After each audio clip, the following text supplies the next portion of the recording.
এই প্রশ্নটাতে কতগুলো ইউনিক বিষয় আছে, খুবই গুরুত্বপূর্ণ। প্রশ্নটা তোমাদেরকে খুব কেয়ারফুলি সমাধান করতে হবে বা সমাধানটা দেখতে হবে। দেখো, শিক্ষক ক্লাসে HTML পড়ানো শেষে নিচের চিত্রের ন্যায় ফলাফল পেতে একটি ওয়েব পেজ তৈরি করতে বললেন।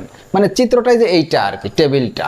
তো যেখানে টাইটেলে অপুস পেজ লেখাটি প্রদর্শিত হবে, মানে যেই পেজটা বানাবে ওই পেজের টাইটেলে থাকবে কি, অপুস পেজ, এই লেখাটা প্রদর্শিত হবে। অপু ওয়েব পেজটি হোস্টিং সেবার মাধ্যমে পাবলিশ করলো, কিন্তু নির্দিষ্ট সময় পর ওয়েবসাইটটি কোনো স্থান থেকে আর দেখা যাচ্ছে না।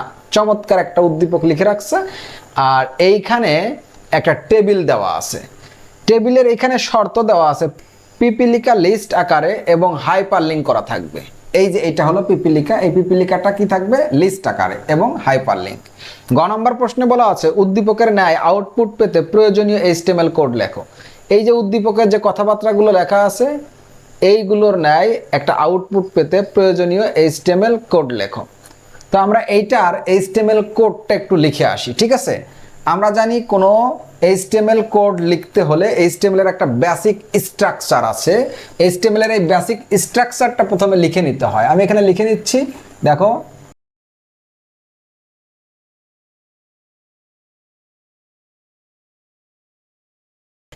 দেখো, এইটা হলো HTML পেজ তৈরির বেসিক গঠন বা বেসিক স্ট্রাকচার। এই বেসিক গঠনটা তোমাদের সব সময় লিখতে হবে। যখনই HTML কোড লিখতে বলবে তখন এই বেসিক গঠনটা লিখতে হবে। বেসিক গঠনের ভিতর যে ট্যাগগুলো উপরের দিকে দেখতেছো, নিচের দিকে দেখতেছো, এগুলো হুবহু যেভাবে আছে তোমরা ঠিক এইভাবেই তোমরা লিখবা। এইখানে টাইটেলটা দেখো ফাঁকা। এখানে প্রশ্নে বলা আছে টাইটেলে অপুস পেজ লেখাটি প্রদর্শিত হবে। তো পেজের টাইটেল, এই টাইটেলটা কিন্তু পেজের টাইটেল। আমরা যখন একটা পেজ বানাই, পেজ ভিজিট করলে দেখবা টাইটেল বারে একটা লেখা দেখা যায়, ওই টাইটেলটা হলে এইখানে থাকে, পেজের টাইটেল। তো পেজের টাইটেল আমি এখানে একটু প্র্যাকটিক্যালি দেখানোর চেষ্টা করি। দেখো, এইটা মনে করো একটা পেজ। আমরা যে ওয়েব পেজটা বানাবো এইটা মনে করো সেই ওয়েব পেজ। ঠিক এইখানে একটা টাইটেল বার থাকে, এইখানে একটা টাইটেল বার থাকে যেখানে ওই টাইটেলের লেখাটা দেখা যায়। এখানে যা লিখবো এখানে তাই দেখা যাবে। এখানে যদি আমি ABC লিখি এখানে, তাহলে পেজটা ভিজিট যারা করবে ভিজিটরদের সামনে এই ABC লেখাটা দেখা যাবে। তার মানে মূল পেজের উপরে টাইটেল বারে যে টাইটেল দেখা যায় ওইটা হলো পেজের টাইটেল, ওইটাই এই হেড সেকশনে থাকে। তো এই প্রশ্নে আর কি বলে দেওয়া আছে যে কি, যে টাইটেলে অপুস পেজ লেখাটা থাকবে। আমরা টাইটেলে তাহলে অপুস পেজ এই লেখাটা দিয়ে দেব। সাধারণত 99% প্রশ্নে এই টাইটেল দেওয়া লাগে না, কারণ দিতে বলে না। আমি খুব কম জায়গায় পাইছি যেখানে টাইটেল দিতে বলে। যদি টাইটেল দিতে বলে তাহলে তখন দিবা, না দিতে বললে তখন এই টাইটেলটা তুমি তোমার নিজের মতো ইচ্ছা মতো বানিয়ে লিখতে পারবা। কিছু যদি লিখতে নাই পারো তখন এই টাইটেলে তোমরা কি করবা, তোমরা HTML পেজ লিখে রাখবা বা ওয়েব পেজ লিখে রাখবা। সাধারণত ওয়েব পেজটাই লিখে রেখো। আর যদি দিতে বলে, যেটা দিতে বলবে সেইটা দিবা। আর একটু আবার স্মরণ করাই দিই, অনেকে যে এই ডক টাইপ এই HTML এটা লেখে না, অনেকে হেড টাইটেল এই অংশটা বাদ দিয়ে দেয়। শুধুমাত্র এই HTML এবং বডি দিয়েই কোডটা লিখে চলে আসে, কোনো সমস্যা নেই। শুধু HTML এবং বডি দিয়ে কোড লিখলেও, কোড রান করলে আউটপুট দেখা যায়, যার কারণে ওইটা লিখলেও হবে। কিন্তু এই প্রশ্নে যেহেতু টাইটেল দিতে বলছে সেহেতু কিন্তু টাইটেল দিতে হবে। তাহলে এই বেসিক গঠনটা লেখার পরে আমরা মূল কোডটা লিখবো। দেখো, আমাদের যেটা লিখতে বলছে চিত্রের নাই, এই যে এটা হলো একটা টেবিল। এটা টেবিল আমরা চিনি, তারপরেও আমি আরেকটু চেনাই দিই। যখন দেখবে একের অধিক এই সেল থাকে, এই যে এগুলোকে সেল বলে। তো সেল কথাটার সাথে সবাই পরিচিত না, অনেক স্টুডেন্ট আছে গ্রাম্য অঞ্চলের, যার কারণে আমি এটাকে যদি ঘর বলি আরো ভালো চিনে। এই ঘরগুলো যদি একের অধিক ঘর থাকে বা একের অধিক সেল থাকে তখন আমরা ওইটাকে টেবিল হিসাবে ধরে নিব। তো টেবিল যখন পরীক্ষায় পড়বে তখনই আমরা কিন্তু এইভাবে সুন্দর করে লিখবো টেবিল ট্যাগের এই টেবিল কিওয়ার্ডটা দেওয়ার পর একটা স্পেস দিয়ে আমরা কিন্তু বর্ডার নামক যে অ্যাট্রিবিউটসটা আছে ওই অ্যাট্রিবিউটসটা এইখানে সুন্দর করে দিয়ে দেব, যার ভ্যালু দেব 1। আর একটা কথা, ইদানিং দেখবা গাইড বইগুলোতে এই টেবিল ট্যাগের ভিতরে এই যে স্পেস দিয়ে বর্ডার, তারপরে আবার স্পেস দিয়ে সেল স্পেসিং, সেল প্যাডিং, এই অ্যাট্রিবিউটসগুলো ব্যবহার করে। দেখো সেল স্পেসিং হলো দুইটা সেলের মধ্যবর্তী দূরত্ব, আমাদের এই দুটা সেলের মধ্যবর্তী কোনো দূরত্ব নাই, তো দূরত্ব না থাকলে ওনারা কি দেয়, সেল স্পেসিং 0 দিয়ে রাখে। তো সেল স্পেসিং 0 দিলেও যেমন দেখা যাবে, সেল স্পেসিং ওই অ্যাট্রিবিউটস যদি না ব্যবহার করো তাও এমনই দেখা যাবে ডিফল্ট ভাবে। সুতরাং আমরা সেল স্পেসিং বিনা কারণে দিব না, কারণ হলো সেল স্পেসিং দিতে যে যদি তুমি ইনভার্টেড কমা ভুল করো, ইকুয়াল চিহ্নটা ভুল করো বা বানান ভুল করো, এই কারণে ওটা দেওয়ার দরকার নেই। আর সেল প্যাডিংটা হলো এই যে সেলের ভিতরে টেক্সট দেখতেছো, এই টেক্সট থেকে বর্ডার পর্যন্ত যে একটা গ্যাপ, টেক্সট থেকে বর্ডার পর্যন্ত নরমালি কতটুকু গ্যাপ হবে এইটা নির্ধারণ করে দেওয়ার জন্য সেল প্যাডিং ব্যবহার করা হয়। তো এইখান থেকে এই টেক্সট কতটুকু গ্যাপ, এইটা ডিফল্ট যে গ্যাপটা, এটা আমাদের দরকার নেই, সেল প্যাডিংটাও আমরা দিব না। ওনারা দেখবা সেল প্যাডিং 5 বা 7 বা 10 দিয়ে রাখে। তো সেল প্যাডিং এবং সেল স্পেসিং এই দুটো আমি বলে দেওয়ার চেষ্টা করলাম। এই দুটা থেকে এমসিকিউ প্রশ্ন আসার সম্ভাবনা অনেক বেশি, কিন্তু সিকিউতে যখন টেবিল লিখবে তখন sell spacing, sell padding avoid করে গেলেই হয়ে যাবে।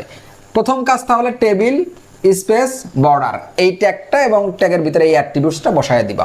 বর্ডার এখানে বলে দিই, বর্ডার কিন্তু দিতেই হবে। বর্ডারই যে এইগুলোকে বলে, এই যে দাগগুলো দেখতেছো, এই দাগগুলোকে বর্ডার বলে। যদি তুমি এই টেবিল বর্ডার এই ভ্যালু 1 না দাও তাহলে কিন্তু এই দাগগুলো আসবে না, টেক্সট আসবে, দাগ আসবে না। সেক্ষেত্রে টেবিলটা কেমন হবে বুঝতেই পারতেছো। এখন দেখো প্রথম কাজ শেষ, দ্বিতীয় কাজ দেখবা টেবিলের এই ক্যাপশন আছে কিনা। ক্যাপশনটা কোথায় থাকে বলে দিই, টেবিলের যে পরিচয় বহনকারী একটা নাম ঠিক এইখানে থাকে, দাগের বাহিরে উপরে এইখানে মিডিল পজিশনে কোনো নাম থাকে, তখন ওই টেবিলের ওই নামটাকে আমরা ক্যাপশন ট্যাগে ইউজ করি। এই ক্যাপশন ট্যাগটা বাংলাদেশের অসংখ্য শিক্ষকরে আমি দেখছি ক্যাপশন ট্যাগটা এই টেবিল ট্যাগের আগে ব্যবহার করে। তোমাদেরকে আমি সতর্ক করে দিচ্ছি, ক্যাপশন কখনো টেবিল ট্যাগের আগে ব্যবহার হবে না, ক্যাপশন হবে টেবিল ট্যাগের পরে ব্যবহার, ক্যাপশনটা হবে ঠিক টেবিল ট্যাগের পরে ব্যবহার। এখানে ক্যাপশন নাই, তারপরে আমি বুঝাই দিচ্ছি যে ক্যাপশন যদি থাকে তোমাদের প্রশ্নপত্রে যে টেবিল থাকবে ওইখানে যদি ক্যাপশন থাকে তাহলে কিন্তু তোমরা ক্যাপশনটা দিবা কোথায়, ক্যাপশনটা দিবা টেবিল ট্যাগের পরে। কারণ ক্যাপশন হলো টেবিলের আভ্যন্তরীণ একটা বিষয়, মানে টেবিলের অন্তর্গত একটা বিষয়। যদি তুমি টেবিল ট্যাগের আগে ক্যাপশন দাও তাহলে কিন্তু ওই লেখাটা আর মাঝে থাকে না, ওইটা দেখবা বামে চলে আসে। তো যদি তুমি প্র্যাকটিক্যাল করে থাকো তাহলে খুব ভালো বুঝবা। আর যদি টেবিল ট্যাগের পরে দাও দেখবা অটোমেটিক্যালি ওইটা ঠিক টেবিলের মাঝে চলে যাবে ওই নামটা। সুতরাং এখানে মনে রাখতে হবে যে ক্যাপশন যখন থাকবে আমরা টেবিল ট্যাগের পরে ক্যাপশন ট্যাগটা বসাবো। খুব সতর্কতার সহিত এই কথাটা ব্রেনে রাখবা। এখন দেখো প্রথম টেবিল ট্যাগ, দ্বিতীয়ত ক্যাপশন, ক্যাপশন এখানে নাই, 3 নম্বরে এই যে একটা রো শুরু করবো, এই রোটা আমরা শুরু করবো। এক একটা রো তৈরি করবা টিআর ট্যাগ দিয়ে। কোন tag? TR tag, TR table row. এই টেবিল রো ট্যাগটা দিয়ে আমরা একটা রো শুরু করবো। আমরা যে এই রোটা শুরু করতেছি, ঠিক আছে? এখন এই রোটা শুরু করলাম, এই রোর ফার্স্ট সেল এই যে এইটা, এটা হলো প্রথম সেল। এক একটা সেল তৈরি করতে টিএইচ ব্যবহার করা হয়, এই যে এরকম টিএইচ, আবার কখনো টিডি। তো এইখানে একটা কথা আছে, নর্মালি যখন টেবিলের ডেটা প্রকাশের জন্য আমরা সেলটা তৈরি করি তখন কিন্তু টিডি ট্যাগ ব্যবহার করি। আর যখন টেবিলের হেডিং, এই দেখো টিএইচ মানে টেবিল হেডিং, টেবিলের হেডিং দেওয়ার জন্য যখন আমরা সেল তৈরি করব তখন টিএইচ ব্যবহার করব। তো এইখানে কোনো টেবিল হেডিং নাই, টেবিল হেডিং আছে এমন একটা টেবিল আমি আরো একটা প্রশ্ন উঠাবো। যাই হোক টেবিল হেডিং এখানে নাই, সরাসরি একটা লিস্ট আছে, একটা ইমেজ আছে, সুতরাং টেবিল হেডিং নাই। তো সেক্ষেত্রে আমরা টিডি ট্যাগ ব্যবহার করব, টিডি। টিডি ট্যাগ এরকম দেখতে, ঠিক এর একটা শুরু আছে, এর একটা এরকম শেষ আছে, বাট এখানে কতগুলো কাজ বাজ করতে হবে। কি কি কাজ করতে হবে দেখো, এই সেলটা যখন আমরা তৈরি করতে গেলাম খেয়াল করে দেখো, এই যে এইখান থেকে এই যে এই দাগটা দেখো, কলামের দাগ, এগুলো লম্বা যেগুলো এগুলোকে কলামের দাগ বলে, এই যে খাড়া এগুলো কলামের দাগ, আর এগুলো হলো রো এর দাগ, ঠিক আছে, রো এর বর্ডার। তো কলামের এই দাগটা দেখো তো উপরের দিকে টাইনে দেওয়া যায়, এই দাগটা স্পষ্ট বোঝা যাচ্ছে, উপরে দেওয়া যাইতো। তো এই দাগটা যদি উপরে দিতাম তাহলে পিপিলিকার যে সেলটা এটা কিন্তু 2টা সেল হয়ে যেত, 2টা কলাম হয়ে যেত। এই দাগটা উপরে টেনে দিলে তার মানে পিপিলিকার এই যে এই সেলটা এখানে 2টা কলাম একত্রিত করে একটা বানানো হয়েছে। এই দাগটা থেকে বোঝা যাচ্ছে যে 2টি কলাম একত্রিত করে একসাথে বানানো হয়েছে।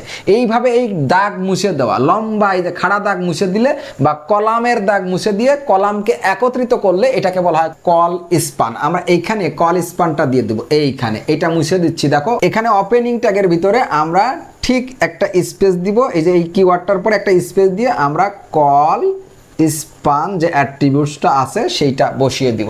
দেখো col COL col SPAN span, col span অ্যাট্রিবিউটসটা বসিয়ে দেব। এখানে কয়টা কলাম ভাঙা হয়েছে দেখো, 2টা কলাম। এই দাগটা উঠিয়ে দাও, তাহলে 2টা কলাম ভাঙা হয়েছে, এই কারণে কল স্পান 2, কল স্পান 2টা দিয়ে দিলাম। এরপরে আমরা কিন্তু প্রথম রোতে আছি, প্রথম রোটা করতেছি, যে এই রোটা করতেছি, ঠিক আছে। এরপরে সেলের ভিতরে যা আছে সেইটা লিখতে হয়। এইখানে শর্তটা খেয়াল করো, পিপিলিকা লিস্ট আকারে থাকবে। দেখো এখানে পিপিলিকার আগে 1 আছে। সাধারণত 1 2 3 4 5 অক্ষর বা সংখ্যা দিয়ে যদি কোনো লিস্ট তৈরি করা থাকে ওইটাকে বলা হয় অর্ডার লিস্ট। তাহলে এটা একটা অর্ডার লিস্ট, আমরা এখানে OL ট্যাগ ব্যবহার করব। OL ট্যাগের 2টা অ্যাট্রিবিউটস আমরা ব্যবহার করতে পারি, একটা হলো টাইপ এবং আরেকটা হলো স্টার্ট। দেখো টাইপ 1 2 3 4 ডিফল্ট যে আইটেমটা 1 2 3 4 এটা কিন্তু অর্ডার লিস্টের ক্ষেত্রে ডিফল্টভাবে এটা চলে আসে, যার কারণে OL এ যখন তুমি এই 1 2 3 আইটেম থাকবে তখন কিন্তু টাইপটা দিবা না। যদি কেউ ব্যবহার করে তাতেও সমস্যা নেই। তারপরে আর স্টার্টটা কখন হয়, যখন শুরুর থেকে না থেকে অন্য কোথাও থেকে সিরিয়ালটা শুরু হয়, তখন কি হয়, স্টার্ট অ্যাট্রিবিউটসটা ব্যবহার করা হয়। এইখানে দেখো 1 থেকে শুরু, তার মানে কি 1 তো প্রথম সংখ্যা, 1 যেহেতু প্রথম সংখ্যা সেহেতু এখানে স্টার্ট লাগবে না, শুরু থেকে থাকলে স্টার্ট লাগে না। তাহলে এই OL ট্যাগের ভিতরে টাইপ স্টার্ট কোনোটাই ব্যবহার করা লাগতেছে না। যদি কেউ টাইপ স্টার্ট জোর করে ব্যবহার করতে পারবে, কোনো সমস্যা নেই। টাইপের ভ্যালু হবে 1 এবং স্টার্টের ভ্যালুও হবে 1, কোনো সমস্যা নেই। যাই হোক, আমরা দিচ্ছি না, নর্মালি যে নিয়মটা সেই নিয়মটাই ফলো করতেছি। তো আমরা লিস্ট করার কথা বলছে, আমরা লিস্ট করতেছি। এইটা অর্ডার লিস্ট, সুতরাং OL ট্যাগ বসালাম। আর এইখানে আইটেম আছে কয়টা, মাত্র একটা। প্রতিটা আইটেমের জন্য এরকম একটা ওপেনিং LI, ঠিক আইটেমটা লেখার পরে একটা ক্লোজিং LI হবে। একটা ওপেনিং LI, একটা ক্লোজিং LI, এই যে এরকম হয়। আমি এখানে লিখে দেখাচ্ছি, এই যে পিপিলিকা ক্লোজিং LI, ওপেনিং LI পিপিলিকা ক্লোজিং LI এরকম হওয়ার কথা ছিল, কিন্তু বলা আছে পিপিলিকা লিস্ট আকারে থাকবে। তো লিস্ট আকারে থাকবে এবং হাইপারলিংক আকারে থাকবে। তো লিস্ট আকারে থাকবে বিদায় LI ট্যাগ, এই যে OL ট্যাগ এগুলো আসছে। এখন হাইপারলিংক করতে হবে, মনে রাখবা লিংক করতে হলে এই টেক্সটটার সাথে তো লিংক থাকবে, তাই না? তো লিংক করতে হলে এই টেক্সটের আগে একটা অ্যাঙ্কর ট্যাগ লাগবে এবং এর পরে একটা ক্লোজিং অ্যাঙ্কর লাগবে। তো এর আগে একটা অ্যাঙ্কর ট্যাগ বসিয়ে দেব। দেখো এইখানে স্পেস কম বিদায় আমি এইখানে লিখতেছি। ওই পিপিলিকা লেখার আগেই আমরা একটা অ্যাঙ্কর ট্যাগ বসাবো। অ্যাঙ্কর ট্যাগ কখনো একা একা কাজ করে না, এর একটা আবশ্যিক অ্যাট্রিবিউটস আছে, স্পেস দিয়ে সেইটা বসাবো, যার নাম হলো এই যে href, ফুল মিনিং হলো হাইপারলিংক রেফারেন্স। আর এর ভ্যালু লিখবো, এই href এর ভ্যালুটা হয় হলো সবসময় একটা ওয়েবসাইটের অ্যাড্রেস। আমরা এইটার সাথে লিঙ্ক করব, কাকে লিঙ্ক করব, কোন ওয়েবসাইটে যাব এটা বলা নেই। যেহেতু বলা নেই, আমরা পিপিলিকার একটা অ্যাড্রেস আছে সেই অ্যাড্রেসটা দিয়ে দেবো। পিপিলিকা ওয়েবসাইটের বা পিপিলিকা যে সার্চ ইঞ্জিন ওর একটা অ্যাড্রেস আছে, অ্যাড্রেসটা লিখবো। দেখো কিভাবে, https:// এই প্রোটোকলটা সবসময় লিখতে হয়, বললেও লিখতে হয়, না বললেও লিখতে হয়। তারপরে অ্যাড্রেসটা দিয়ে দিচ্ছি www.pipilika.com, অ্যাড্রেসটা দিয়ে দিলাম। দেন এখন এই পিপিলিকাটা বসাবো, পিপিলিকাটা বসাবো এবং এই পিপিলিকার পরে এখানে পরে স্পেস নাই, আমি এখানে লিখতেছি, পরে একটা ক্লোজিং অ্যাঙ্কর থাকবে। পিপিলিকার পরে একটা ক্লোজিং অ্যাঙ্কর থাকবে এবং এই যে LIটা ছিল না, ওই LIটাও ক্লোজ করে দিব এবং OL অর্ডার লিস্টটাও ক্লোজ করে দিব। এটা ছিল প্রথম সেল, ভালো করে বুঝো। TD এই যে শুরু, কল স্পান 2 দিয়ে এই যে 2টা কলাম একত্রিত করা হয়েছে, এই দাগটা উঠায় দাও। দেখো 2টা কলাম একত্রিত করা হয়েছে, তাই কল স্পান 2। আর এটা অর্ডার লিস্ট কিভাবে বুঝলাম, এই যে 1 2 3 আইটেম থাকলে আমরা সংখ্যা বা অক্ষর দিয়ে যখন লিস্ট করা থাকে তখন অর্ডার লিস্ট ধরে নিই, তাই OL ট্যাগ বসাইছি। আর এটা যে লিস্ট হবে সেটা আবার এখানে বলে দিচ্ছে, পিপিলিকা লিস্ট আকারে থাকবে। তো OL ট্যাগ আর এর টাইপ এবং স্টার্ট আমরা দিই নাই, কারণ প্রয়োজন পড়বে না, অতিরিক্ত দেওয়ার দরকার নেই। প্রতিটা আইটেমের জন্য ওপেনিং LI, ক্লোজিং LI, মাঝখানে পিপিলিকা থাকার কথা ছিল, কিন্তু এখানে আবার হাইপার লিঙ্ক করতে বলছে, তাই পিপিলিকার আগে একটা অ্যাঙ্কর ট্যাগ যার অ্যাট্রিবিউটস href, আর পিপিলিকার পরে আবার একটা অ্যাঙ্কর ট্যাগ, ক্লোজিং LI দেওয়া, ক্লোজিং OL দেওয়া। এই TDটা মানে এই সেলটার শেষ করে দেওয়া /TD। এটা হলো এই সেলটা মাত্র লিখলাম। আমরা 1 নম্বর লাইনে আছি। দ্বিতীয় সেলটা দেখো, দ্বিতীয় সেলটা শুরু করতেছি TD। দ্বিতীয় সেলটা নর্মালি আছে, দেখো এই সেলটা এই ইমেজের যে টেক্সট এটা বামেই আছে, কোনো সমস্যা নেই, নর্মালি বামে থাকে, অ্যালাইং লেফট লাগে না। তো ওইখানে দেখো এই সেলটা কোনো কল স্পান রো স্পান নাই, এটা যেমন দেখা যাচ্ছিল একটা দাগ উপরের দিকে উঠানো যায়, কিন্তু এখানে ওরকম কোনো নির্দেশনা বা কোনো নিদর্শন দেখতে পারতেছি না। সুতরাং এখানে কোনো কল স্পান রো স্পান নাই, সরাসরি ওই সেলের ভিতরে একটা ইমেজ আছে। কি আছে? ইমেজ। তো সেলের ভিতরে একটা ইমেজ আছে, আমরা ইমেজ দেওয়ার জন্য ইমেজ ট্যাগ বসাবো। এখন কথা হলো ইমেজ কিভাবে বুঝলাম। দেখো ইমেজ চেনার জন্য আমি আগের প্রশ্নে আলোচনা করছি যে ইমেজ চিনবা হলো কতগুলো এক্সটেনশন দেখে .jpg .png .gif .bmp .ofp .ico এরকম কতগুলো এক্সটেনশন আছে যেগুলো কখনো লেখা দেখলেই বুঝবা ওইটা একটা ইমেজ। এখানে map.jpg এটা একটা ইমেজ এবং এর একটা সাইজ দেওয়া আছে 100 × কত 40 পিক্সেলের। তো আমরা ইমেজ এই .jpg দেখে চিনে ফেলছি, সুতরাং আমরা এখানে ইমেজ ট্যাগটা বসাবো। ইমেজ ট্যাগ কখনো একা একা কাজ করে না, স্পেস দিয়ে এর অ্যাট্রিবিউটস src সোর্স অ্যাট্রিবিউটসটা বসাবো। সোর্সের ভ্যালু সবসময় ওই ইমেজের নামটা বসাইতে হয়। দেখো map.jpg ইমেজের নামটা বসাইতে হয় এবং এখানে এই ইমেজটাতে আবার হাইট ওয়াইট দেওয়া আছে, আমরা হাইটটা দিয়ে দিই HEIGHT হাইট। দেখো খেয়াল করে, হাইট হলো সর্বদা দ্বিতীয়টা হয়, খুব ভালো করে খেয়াল করবা। অনেক শিক্ষক এখানে তোমাকে পড়াবে যে হাইট হলো বড়টা বা পড়াবে হাইট হলো প্রথমটা, এই সমস্ত কথায় কান দিবা না। তোমরা মনে রাখবা হাইট সর্বদা এই গুণ আকারে যদি এইভাবে দেওয়া থাকে সাইজটা, হাইট সর্বদা দ্বিতীয়টা হয় আর ওয়াইট হলো প্রথমটা। তো হাইট দ্বিতীয়টা হয়, তাই দ্বিতীয়টার মান 40, তাই হাইটের মান আমি দিলাম 40 এবং ওয়াইট এখানে স্পেস নয়, আমি এখানে লিখে দেখাচ্ছি, ঠিক আছে। ওয়াইট কত? ওয়াইট হলো 100, ওয়াইট হলো প্রথমটা, ঠিক আছে। এইটুকু দিলেই কিন্তু ইমেজটা হয়ে যাবে।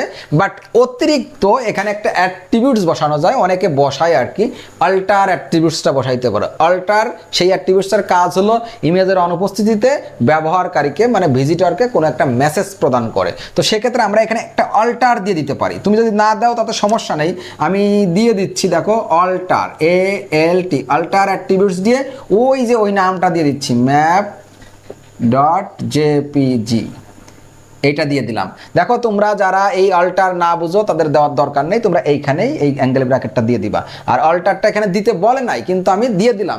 কেন দিয়ে দিলাম? এই ছবিটা কোনো কারণে ভিজিটরের সামনে যদি উপস্থাপিত না হয় তো সেক্ষেত্রে এই যে অল্টারের যে ভ্যালু দেখছো map.jpg এই লেখাটুকু ওই ভিজিটর দেখতে পারবে, ছবি দেখতে পারবে না, বাট এই লেখাটুকু দেখতে পারবে ছবির অনুপস্থিতিতে। তাহলে আমরা ভিজিটরকে কোনো মেসেজ দিতে চাইলে এই অল্টার অ্যাট্রিবিউটসটা ব্যবহার করতে পারি। তুমি এখানে না করলেও হবে, কিন্তু আমি অতিরিক্ত বসাইছি আগেই বলে দিলাম। তো এখন দেখো এই টিডিটা শেষ, কিন্তু এই টিডি যেমন শুরু করছিলাম ইমেজটা ব্যবহার করলাম, এখন এই ক্লোজিং টিডিটা দিয়ে দিলাম, তার মানে ওই সেলটাও শেষ। এই সেল দুটা সেল যখন শেষ হয়ে গেল পুরা রোটা শেষ, /TR এই লাইনটা আমরা শেষ করে দিলাম। এখন এই লাইনটা যখন শেষ হয়ে গেল তখন আমরা দ্বিতীয় লাইনটা করব। এই যে এই লাইনটা দ্বিতীয় লাইনটা দেখো, দ্বিতীয় লাইনটা শুরু করতেছে যে ওপেনিং TR, দ্বিতীয় লাইনটা শুরু করলাম। দ্বিতীয় লাইনের খেয়াল করে দেখো এই দ্বিতীয় লাইনে কয়টা সেল আছে? একটা সেল, একটাই তো ঘর, তাই না? তো একটা সেল একটা টিডি হবে। একটা সেল বানাইতে আমরা টিডি ব্যবহার করতেছি, কিন্তু এখানে অ্যাট্রিবিউটস দেব কল স্পান কত দিব খেয়াল করে দেখো। এই দাগটা যদি উঠিয়ে দিই তাহলে একটা, দুইটা, তিনটা কলাম, তাহলে কল স্পান 3 দেবো আমরা এখানে, কল স্পান 3। এবং এখানে আরও একটা অ্যাট্রিবিউট দিচ্ছি অ্যালাইং এর ভ্যালু দিব সেন্টার। তাহলে কি হবে? অ্যালাইং এর ভ্যালু সেন্টার দেওয়ার ফলে এই ওয়েলকাম লেখাটা ঠিক মাঝে চলে যাবে, ঠিক আছে। অ্যালাইং সেন্টার মাঝে চলে যাবে। আমি এখানে ওয়েলকাম লিখে রাখতেছি, ওয়েলকাম, তারপরে /TD। খেয়াল করে দেখো ওপেনিং টিডি এই পর্যন্ত এবং ক্লোজিং টিডি এবং সেলের মাঝখানে ওয়েলকাম লেখা আছে। কল স্পান 3 দেওয়ার কারণে 3টা কলাম ভেঙে একটা সেল তৈরি করবে এবং অ্যালাইং সেন্টার দেওয়ার কারণে ঠিক ওয়েলকাম লেখাটা সেলের মাঝে নিয়ে চলে যাবে। এই লাইনটাও আমরা শেষ করে দিচ্ছি, কারণ খেয়াল করে দেখো এই লাইনটাতে আর কোনো সেল নাই। এই যে 2 নম্বর লাইনটাতে খেয়াল করো শুধু ওয়েলকামই ছিল। এখন আমরা 3 নম্বর লাইনটা করব। কোন লাইনটা করব? 3 নম্বর লাইন। এইখানে স্পেস স্বল্পতার কারণে আমি উপরের দিকে চলে যাচ্ছি, এটা মুছে দিচ্ছি। দেওয়ার পরে আমরা 3 নম্বর লাইনটা করব। 3 নম্বর লাইন দেখো আরেকটা লাইন শুরু করলাম, TR আরেকটা লাইন শুরু করলাম। এরপরে 3 নম্বর লাইনের প্রথম যে সেলটা এই যে এই সেলটা তৈরি করার জন্য আমরা একটা টিডি ট্যাগ ব্যবহার করব। এখানে অ্যালাইন দিচ্ছি, তোমরা মনে রাখবা যে অ্যালাইন কিন্তু টিআরেও দেওয়া যায়। টিআরে দিলে পুরা লাইনের ভিতর যতগুলি সেল থাকে সকল সেলের লেখা বা টেক্সট বা যাই থাকুক ওগুলো সব মাঝে চলে যায়, আর টিডিতে দিলে শুধুমাত্র ওই সেলেরটা মাঝে যায়। আমাদের এই দুটা সেল ফাঁকা, তাই অ্যালাইন প্রয়োজন পড়ে না, শুধু এইটা অ্যালাইন লাগে, তাই আমি একটাতে দিচ্ছি, টিডিতে দিচ্ছি। অ্যালাইন দিয়ে এখানে ভ্যালু দিলাম সেন্টার, তাহলে এই সেলের টেক্সট যা আছে এটা মাঝে চলে যাবে। আমরা টেক্সট হিসাবে দেখতে পাচ্ছি এর পাওয়ার বি, বির পাওয়ার সি, এর পাওয়ার বি তার মানে এ সুপারস্ক্রিপ্ট বি, এবং বির পাওয়ার সি তার মানে B superscript C, A superscript B তার মানে এর power B, B superscript C তার মানে বির পাওয়ার সি। এখন ক্লোজ করব, এখন ক্লোজিং সুপ এবং আরেকবার ক্লোজিং সুপ মানে সুপারস্ক্রিপ্ট, দুইবার ক্লোজ করছি। এখানে অনেকে এর পাওয়ার বি দিয়ে এখানে ক্লোজ করে দিবে, ক্লোজ করলে কিন্তু এরকম তুমি পাওয়ার বানাইতে পারবা না, দেখবা ওই সিটা আবার নিচেই নেমে চলে আসবে। সুতরাং এইখানে কিন্তু খুব ভালোভাবে খেয়াল রাখতে হবে, এর পাওয়ার বি, বির power C, A superscript B, B superscript C, তারপরে ক্লোজ করবা যে কয়টা বাকি ছিল ওই কটা ক্লোজ করে দিবা। এখন এই যে টিডি যেমন ছিল না, এখানে একটা ক্লোজিং টিডি হবে, স্পেস কম, তা আমি লিখে রাখতেছি ক্লোজিং টিডি, ওপেনিং টিডি, ক্লোজিং টিডি। অ্যালাইন সেন্টার ঠিক এটাকে মাঝে নিয়ে যাবে, আর এর পাওয়ার বি, বির পাওয়ার সি, ঠিক আছে লিখে দিলাম। এই সেলটা শেষ। এখন এই যে এই সেলটা যখন লিখবো, দেখো এই সেলের ভিতর কিছু নাই, একটা সেল তো এরকম দিলেই হয়ে গেল। সেলের ভিতর কিছু না থাকলে অ্যাম্পারস্যান্ড NBSP সেমিকোলন এইটা বসাবা, তারপরে আরেকটা সেল ওই যে এইটা, এই সেলটা লিখতে যেও একই রকম, এই সেলের ভিতরেও কিছু নাই, তাহলে অ্যাম্পারস্যান্ড NBSP সেমিকোলন স্ল্যাশ টিডি, সেলের ভিতরে স্পেস, এটা হলো স্পেস দেয়। তো এই লাইনটা কিন্তু শেষ, এই রোটা শেষ। তাহলে এই যে এই রোটা যেমন শুরু করছিলাম, এই রোটা এখন এই যে শেষ করে দিলাম, রোটা শেষ করে দিলাম। এই রোটা শেষ যখন করলাম, এরই মধ্য দিয়ে পুরো টেবিলটা ক্লোজ করে দিতে হবে, স্ল্যাশ টেবিল, টেবিল ক্লোজ হয়ে গেল। টেবিল ক্লোজ হয়ে অন্য যে ফর্মালিটি আছে, অর্থাৎ ক্লোজিং বডি, তারপরে কি ক্লোজিং HTML, বেসিক গঠনে যা যা লাগে এগুলো দিয়ে দিবা। তাহলে আমরা খুব সহজে উদ্দীপকের ন্যায়, এই চিত্রের ন্যায় একটা আউটপুট পাওয়ার জন্য একটা কোড লিখে ফেললাম। এইখানে কোনো প্রশ্ন যদি তোমাদের থেকে থাকে অবশ্যই সেটা একটু কমেন্টে জানাবা, এবং পার্সোনালি প্রয়োজন হোয়াটসঅ্যাপে নক দেবা, তাহলে আমি সেটা বলে দিব। এখন এই প্রশ্নটার ঘ নম্বর অপশনে দেখো খেয়াল করে, নির্দিষ্ট সময় পর ওয়েব পেজটি দেখা না যাওয়ার সমস্যাটি সমাধানের উপায় বিশ্লেষণ করো। এইখানে উদ্দীপকে লেখা ছিল চমৎকারভাবে যে অপু ওয়েব পেজটি হোস্টিং সেবার মাধ্যমে পাবলিশ করলো, কিন্তু নির্দিষ্ট সময় পর ওয়েব পেজটি কোনো স্থান থেকে আর দেখা যাচ্ছে না। নির্দিষ্ট সময় পর, ভালো করে ব্রেনে রাখতে হবে, নির্দিষ্ট সময় পর। ঘ নম্বর প্রশ্নেও সেটা বলা আছে যে নির্দিষ্ট সময় পর ওয়েব পেজটি দেখা না যাওয়ার যে সমস্যা, ওইটা সমাধানের উপায় কি সেটা বিশ্লেষণ করো। তো নির্দিষ্ট সময় পর বলতে অপু কিন্তু ওয়েব পেজটা পাবলিশ করছে, পাবলিশ করার পর একটা নির্দিষ্ট সময় থাকে, যারা ওয়েবসাইট ডিজাইন করে তারা ভালো বলতে পারবে যে একটা ওয়েবসাইটের পাবলিশ করার যে প্রক্রিয়াগুলো থাকে, পুরোপুরি একটা ওয়েবসাইট লাইভ করার পরে, পাবলিশ করার পরে এটার কিছু মেয়াদ থাকে। এখানে আমি লিখে রাখছি দেখো, ডোমেইন এবং হোস্টিং রিনিউ। অর্থাৎ আমরা যখন ওয়েবসাইট বানাই একটা ডোমেইন নেম নিতে হয়, যেমন daraz.com, facebook.com, youtube.com, এই যে নামগুলো না, এগুলোকে বলা হয় ডোমেইন নেম। এখন এই ডোমেইন নেমটার নির্ধারিত একটা মেয়াদ থাকে, সাধারণত বেশিরভাগ ক্ষেত্রে 1 বছর পর পর এটা রিনিউ করতে হয়। অনেক ক্ষেত্রে কিছু ক্ষেত্রে 2 বছর বা 5 বছর, এগুলো অনেকে আর কি ভালো বড় কোম্পানি যারা আছে তারা 5 বছর 10 বছর এটা পারচেস করে রাখে, বাট সাধারণত নর্মালি সবাই 1 বছর পর পর এটাকে রিনিউ করে। এখন অপু যখন ওয়েবসাইটটা পাবলিশ করলো, তখন দেখা যাচ্ছে যে পাবলিশ করার থেকে ঠিক 1 বছর পরে যে তার ডোমেইনটা রিনিউ করে নাই, এক্সপায়ার্ড হয়ে গেছে। তো ডোমেইন যখন এক্সপায়ার্ড হয়ে যাবে তখন কিন্তু পুরো ওয়ার্ল্ড থেকে তার ওয়েবসাইটটা আর ভিজিট করা যাবে না। তাছাড়া হোস্টিং রিনিউ, হোস্টিং এর একই কাজ। হোস্টিং হলো একটা স্পেস আর কি, ইন্টারনেটে একটা স্পেস যেখানে আমাদের ওয়েবসাইটটা আমরা রাখি। ওয়েবসাইটের ভিতরে যা দিই, ভিডিও, অডিও, ছবি যা দিই সব ওই হোস্টিং সার্ভারে জমা হয়। তার মানে ইন্টারনেটের একটা লাইভ সার্ভার হলো হোস্টিং। ওই হোস্টিংটাও কিন্তু ইয়ারলি বেসিস আমরা এটাকে পারচেস করি, প্রতি বছর এটা রিনিউ করতে হয়। তো অপু যখন ওয়েব পেজটা পাবলিশ করলো ঠিক 1 বছর পরে, এখানে বলছে কিন্তু নির্দিষ্ট সময় পর, তার মানে 1 বছর পরে তো ওইটা রিনিউ করতে হবে। কোনো কারণে মনে করো যে অপু ওইটা রিনিউ করে নাই, তো সেক্ষেত্রে ওয়েব পেজটা বা ওয়েবসাইটটা আর কোনো স্থান থেকে দেখা যাবে না। তার মানে প্রথম এই সমস্যাটা সমাধানের প্রথম যে উপায়, যে সমস্যা যদি ডোমেইন এবং হোস্টিং রিনিউতে হয়ে থাকে তাহলে ডোমেইন এবং হোস্টিংটা কি করতে হবে, রিনিউ করতে হবে। এটা সমাধানের একটা উপায়। যদি সমস্যাটা ওইটা হয়ে থাকে ওইটা হলো উপায়। তারপরে দেখো ভালো হোস্টিং সার্ভার। ওয়েবসাইটটা বিভিন্ন স্থান থেকে আর দেখা না যাওয়ার আরো একটি কারণ থাকতে পারে, হোস্টিং সার্ভার বিভিন্ন রকম বিভিন্ন কোয়ালিটির হোস্টিং সার্ভার পাওয়া যায়। এক্ষেত্রে হোস্টিং স্পেসটা বা হোস্টিংটা তুমি এমন কোম্পানিতে থেকে নিছো যেখানে মনে করো অনেক দুর্বল, সার্ভার অনেক ডাউন থাকে।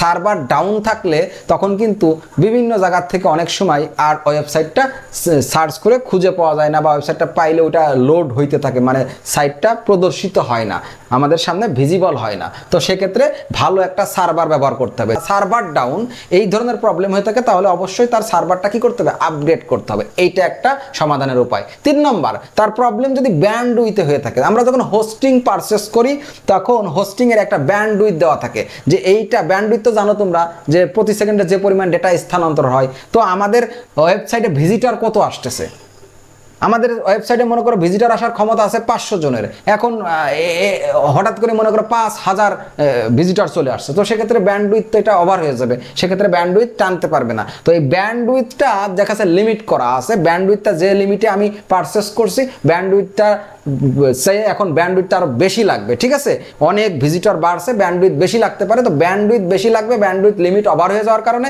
দেখা যাচ্ছে অনেক সময় এই সাইটটা বিভিন্ন স্থান থেকে আর দেখা নাও যেতে পারে। তখন আমরা কি করব, ব্যান্ডউইথটা বৃদ্ধি করে নিব। তারপরে 4 নম্বরটা কি, DNS, domain name system. DNS configuration, এই ডিএনএস কনফিগারেশনে যদি কোনো ঝামেলা হয় বা ঝামেলা থাকে তখন কিন্তু ওয়েবসাইটটা আর বিভিন্ন স্থান থেকে আর দেখা যায় না। তো সেক্ষেত্রে এইটাও একটা সমস্যা হতে পারে যে ওয়েবসাইটটা যে নির্দিষ্ট সময় পর আর বিভিন্ন স্থান থেকে যা দেখা যাচ্ছে না, সেক্ষেত্রে ডিএনএস কনফিগারেশনে কোনো ঝামেলা হতে পারে, কোনো প্রবলেম হতে পারে। তো সেক্ষেত্রে অবশ্যই ডিএনএস কনফিগারেশনটা চেক দিয়ে দেখতে হবে ওইটা ঠিকঠাক আছে কিনা। যদি ঠিক না থাকে ডিএনএস কনফিগারেশনটা ঠিকঠাক করলেই দেখা যাবে যে ওয়েবসাইটটা আবার বিভিন্ন স্থান থেকে কি ভিজিট করা যাবে বা দেখা যাবে। তো এই সমস্যাগুলো হতে পারে সাধারণত নর্মালি বিভিন্ন স্থান থেকে যে ওয়েব পেজটি আর দেখা যাচ্ছিল না, এই সমস্যাগুলো হতে পারে। এর ভিতর কোনো একটা হইলেই আর সাইটটা কিন্তু দেখা যাবে না। তো সেক্ষেত্রে আমাদের তখন এইটা সমাধান করতে হবে, যেটা প্রবলেম হবে ঠিক সেইটা সমাধান করতে হবে। এই প্রশ্নের উত্তরটা তোমরা গাইড বইতে পাবা। ঠিক গাইড বই থেকে আমি যে কথাগুলো বললাম এইগুলো কয়েকবার রিডিং করলে নিজেই বানিয়ে লিখতে পারবা, চমৎকারভাবে বানিয়ে লিখে দিয়ে আসবা, ঠিক আছে। এটা দেখবা, এটা একটা বোর্ডের প্রশ্ন, বোর্ডে ছিল। পরের অপশনটা দেখো, আমি অথবা দিয়ে লিখে রাখছি। এই প্রশ্নটা ঘুরিয়ে ঠিক আরেকভাবে পড়তে পারে। কিভাবে পড়তে পারে, যে অপুর ওয়েব পেজটি পাবলিশিং এর ধাপসমূহ বিস্তারিত বিশ্লেষণ করো, বা অপুর পেজটি বিশ্বব্যাপী ছড়িয়ে দেওয়ার জন্য কি কি পদক্ষেপ নিতে হবে সেইটা বিশ্লেষণ করো। তো একটা ওয়েবসাইট, একটা ওয়েব পেজ পুরো ওয়ার্ল্ড ব্যাপী ছড়িয়ে দেওয়ার জন্য যে পদক্ষেপগুলো নিতে হয়, বা ওয়ার্ল্ডের বিভিন্ন জায়গা থেকে ভিজিট যেন করা যায় এটার জন্য যে পদক্ষেপ নিতে হয় বা যে কাজ করতে হয় সেটাকেই বলা হয় ওয়েবসাইট পাবলিশিং। তো ওয়েবসাইট পাবলিশিংয়ের যে ধাপ, ওয়েবসাইট পাবলিশিংয়ের 4টা ধাপ আছে। ওয়েবসাইট পাবলিশিংয়ের ধাপ কয়টা, 4টা। নাম্বার 1 ডোমেইন নেম রেজিস্ট্রেশন, যেমন ওই যে daraz.com.bd, এটা একটা ডোমেইন নেম, এরকম একটা নাম রেজিস্ট্রেশন করতে হবে। নাম্বার টু হলো ওয়েবসাইটের ডিজাইন করতে হবে। দেখো দারাজের ওয়েবসাইটে ঢুকে দেখবা ডিজাইনটা একরকম, প্রথম আলোর যে নিউজ পোর্টাল আছে ঢুকে দেখবা ডিজাইনটা আরেক রকম, অ্যামাজনের ওয়েবসাইটে ঢুকে দেখবা ডিজাইনটা আরেক রকম, তারপর তুমি ফেসবুকে ঢুকে দেখো ডিজাইনটা একরকম, এখন ইউটিউবে ঢুকে দেখবা ডিজাইনটা আরেক রকম, ইউটিউব ফেসবুক ডিজাইন আলাদা, টুইটারের ডিজাইন আবার আরেক রকম। তার মানে এই ডিজাইনগুলো কিন্তু ডেভেলপাররা করছে, ডিজাইনাররা করছে। তো সেক্ষেত্রে তোমার কিন্তু দ্বিতীয় কাজ থাকবে ওয়েবসাইটটা তুমি কেমন দেখতে চাচ্ছ, কি কি ফিচার রাখতে চাচ্ছ, এটা ডিজাইন করা, ডিজাইনার এবং ডেভেলপার দিয়ে এটাকে সুন্দর করে ডিজাইন করা। তাহলে কয়টা কাজ গেল, 2টা। নাম্বার 1 ডোমেইন নেম রেজিস্ট্রেশন করতে হবে, নাম্বার 2 ওয়েবসাইটটা ডিজাইন করতে হবে, নাম্বার 3 এই যে ডিজাইন এবং ডেভেলপমেন্ট করছো এই ওয়েবসাইটটা ডিজাইন এবং ডেভেলপমেন্টের পরে এটা কোনো একটা লাইভ সার্ভারে রাখতে হবে। লাইভ সার্ভার কোনটা, ওই যে যেটা হোস্টিং স্পেস, হোস্টিং ক্রয় করে সেইখানে ডিজাইনকৃত ওয়েবসাইটটা রাখতে হবে, ওইটাকে বলা হয় হোস্টিং করা, ঠিক আছে। এই হোস্টিং করা এটাই আর কি 3 নম্বর ধাপ। তাহলে আমাদের কয়টা কাজ গেল, 3টা। ডোমেইন নেম রেজিস্ট্রেশন, তারপরে সাইটটা ডিজাইন করা, 3 নম্বরে যে হোস্টিং সার্ভারে সাইটটা আপলোড করা। কয়টা গেল? 3টা। 4 নম্বর একটা কাজ আছে যেটা অপশনাল, আমরা যে 3টা বললাম এই 3টা দিয়ে একটা ওয়েবসাইট পাবলিশ হয়ে যায়, কিন্তু 4 নম্বর একটা কাজ আছে, আমাদের সাইটটা যেন বিশ্বব্যাপী বিভিন্ন জায়গা থেকে যেন সার্চ দিয়ে খুঁজে পাওয়া যায়, এর জন্য আমরা এটাকে সার্চ ইঞ্জিনের সাথে কানেক্ট করব। সার্চ ইঞ্জিন কি? যেমন গুগল, ইয়াহু, এই বাইদু, এগুলো হলো সার্চ ইঞ্জিন। এই ধরনের যে সার্চ ইঞ্জিনগুলো আছে বিশ্বের ভিতরে পপুলার সার্চ ইঞ্জিন তো সবার আগে আছে গুগল, তারপরে ইয়াহু, এই ধরনের সার্চ ইঞ্জিনগুলোর সাথে আমরা আমাদের ওয়েবসাইটটাকে কানেক্ট করব, সংযোগ করব, আরো কিছু প্রক্রিয়া আছে, এই কাজগুলো করব। তো সার্চ ইঞ্জিনের সাথে যে কানেক্ট প্রক্রিয়া এইটা করব, 4 নম্বর কাজ। তাহলে মোট 4টা কাজ, এই 4টা কাজ করলেই ওয়েবসাইট পাবলিশ হয়ে যাবে। 4 নম্বরে যেটা বললাম যে সার্চ ইঞ্জিনের সাথে কানেক্ট করব, এইটাকে বলা হয় SEO, SEO, search engine optimization. Search engine অপটিমাইজেশনটা করতে হবে। তাহলে কয়টা কাজ? 4টা কাজ। এই 4টা কাজের সংক্ষিপ্ত পয়েন্ট আকারে লিখতে হবে এবং এই 4টা কাজের মোটামুটি একটা 2.5 লাইন 3 লাইন 4 লাইন করে এক একটা করে বর্ণনা দিতে হবে। দিলেই ঘ নং প্রশ্নে এই ধরনের প্রশ্নের উত্তরটা হয়ে যাবে। তো এই প্রশ্নটা চমৎকার একটা প্রশ্ন, এই প্রশ্নটার টেবিলটাও খুব চমৎকার ছিল এবং এটার এই যে ঘ নম্বরের 2টা প্রশ্ন আমি অথবা দিয়ে মোট 2টা প্রশ্ন আলোচনা করে দিছি ঘ নম্বরে, এই 2টাও কিন্তু খুবই গুরুত্বপূর্ণ। এইটা দেখবা এবং এর পরবর্তী ক্লাসে আমরা কোন প্রশ্ন নিয়ে আসতেছি সেইটা একটু খেয়াল রাখবা। আমি বলছিলাম HTML থেকে মাত্র 5টা সিকিউ আমি তোমাকে সলভ করাই দিব। এই 5টা সিকিউ দেখলে পরীক্ষায় যে দেখবে এর ভিতরেই কোনো না কোনো আইটেম পরীক্ষায় চলে আসছে, সব উত্তর করতে পারবা এবং ইজিলি এখান থেকে 10টা মার্কস তুমি পাবা।